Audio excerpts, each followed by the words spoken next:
আসসালামু আলাইকুম। অনুশীলনী 2.2 এর 10 নম্বর অঙ্কটা করব। প্রশ্নটা একটু খেয়াল করি। একটি গাড়ির বিক্রয় মূল্য গাড়িটির ক্রয় মূল্যের 5-এর 4 অংশ। শতকরা লাভ বা ক্ষতি নির্ণয় করো। তার মানে গাড়িটি যেই দামে কিনেছে সেই দামের 5/4 হচ্ছে বিক্রয়ের দাম। কথা কি ক্লিয়ার? তার মানে যদি গাড়িটা সে 5 টাকায় কেনে, তাহলে 5 টাকার 5/4 সে বিক্রয় করেছে। তাহলে গাড়িটা যদি 5 টাকায় কিনে সে বিক্রি করছে 5 টাকার 5 ভাগ করলে কত হয়? প্রতি ভাগে 1 করে, তাহলে 4 ভাগের সমান দামে সে বিক্রি করছে। তার মানে 4 টাকায় বিক্রি করেছে। 5 টাকায় যদি গাড়িটি কিনে থাকে 4 টাকায় বিক্রি করেছে। তাহলে শতকরা লাভ বা ক্ষতি নির্ণয় করতে বলছে। ওকে, দেখি আমরা কি করতে পারি এটাকে।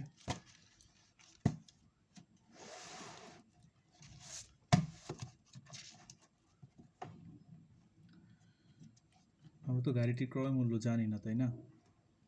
তাহলে ধরে নিব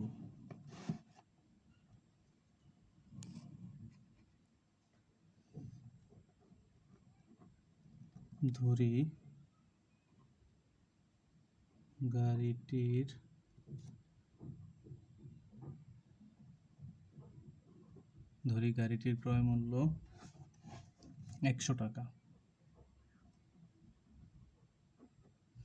100 টাকা। এখন আমাদেরকে বলা হয়েছে যে গাড়িটির বিক্রয় মূল্য হচ্ছে ক্রয় মূল্যের 5/4 ভাগ। বিক্রয় মূল্য ক্রয় মূল্যের 5/4 ভাগ। তাহলে গাড়িটির বিক্রয় মূল্য কত? গাড়িটির বিক্রয় মূল্য হবে ক্রয় মূল্যের, তাহলে ক্রয় মূল্য কত? 100 এর 5/4 ভাগ।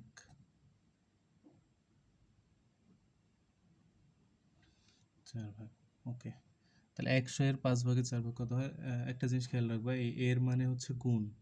এর পরিবর্তে আমরা গুণ ব্যবহার করতে পারি।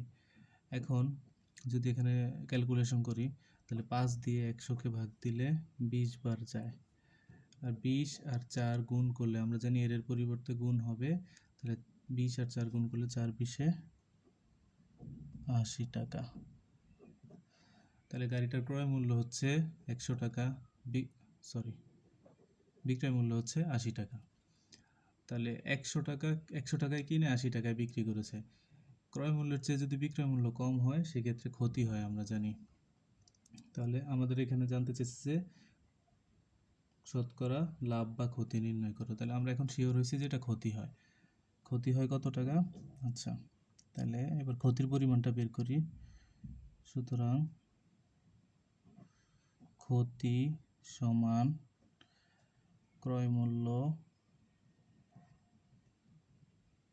বিয়োগ বিক্রয় মূল্য। ক্রয় মূল্য কত? 100 টাকা। বিক্রয় মূল্য কত? 80 টাকা। তাহলে ক্ষতি কত? 100 থেকে 80 গেলে 20 টাকা। এখন ক্ষতিটা শতকরায় জানতে চাইছে, এখানে আমরা বের করছি টাকায়। আর এটাকে শতকরায় রূপান্তর করার প্রয়োজন হয়তো যদি এটা 100 টাকায় না হয়ে অন্য কোনো টাকায় হইতো। যেহেতু আমরা জানি 100 টাকায় কোনো কিছু হওয়া মানে সেটা শতকরা। তাহলে 100 টাকায় ক্ষতি হয়েছে তার 20 টাকা, তার মানে তার ক্ষতির পরিমাণ কত? 20%।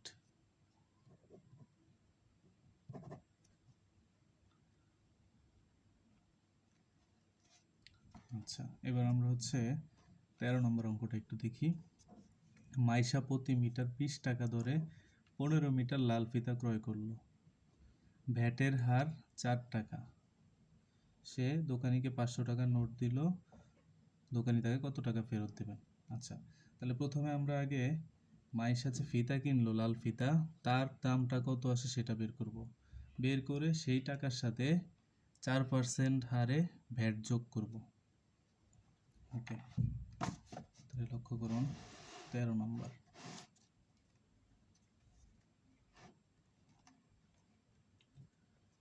2.2 13 নম্বর।